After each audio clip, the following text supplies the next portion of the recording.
Hello.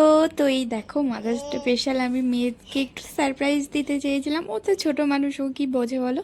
তাও আমি মানে দেখছি কি বোঝে। তো এই দেখো ও কেকটা, ও কিন্তু মানে কেক খেতে খুবই ভালোবাসে, ওর জন্য আমি ভাবলাম যে কেকই নিয়ে আসি। তো সকাল থেকে তো সময় হয়নি আনার, ওই কারণে এই রাতের দিক করেই নিয়ে আসা হয়েছে।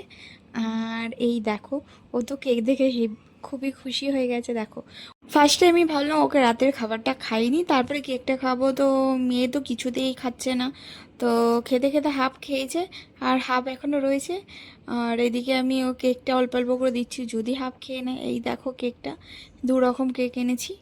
আর এই দেখো ওকে রাতে ওটস খাওয়াচ্ছিলাম, তো ওইটাই হাফ খেয়েছে, হাফ এখনও রয়েছে। তারপরে দেখো মা, এটা খুব মানে হাস্যকর, মানে আমি জোর করে ওকে চামচটা ধরি, আমি জোর করে খাচ্ছি, ও কিছুতেই আমাকে খাওয়াবে না, কিন্তু ও নিজে দেখো যেই আমি নিয়েছি ওই দেখো খেয়ে নিল। যাই হোক, ও কেক খেতে খুবই ভালোবাসে, তাই জন্য ভাবলাম আজকের দিনে কেক না এনে দিলে কেমন লাগে, নিজেরই খারাপ লাগে। তো এরপরে ওই দেখো নিজের হাতেই আমি ওকে খাওয়াচ্ছি। তো সকল মাদের খুব খুব ভালো থেকো, অনেক অনেক তোমাদের ভালোবাসা। কেননা মা না হলে মায়ের জায়গাটা ঠিকই বোঝা যায় না আর কি। তো মা হওয়াটা খুব সহজ ব্যাপার নয়।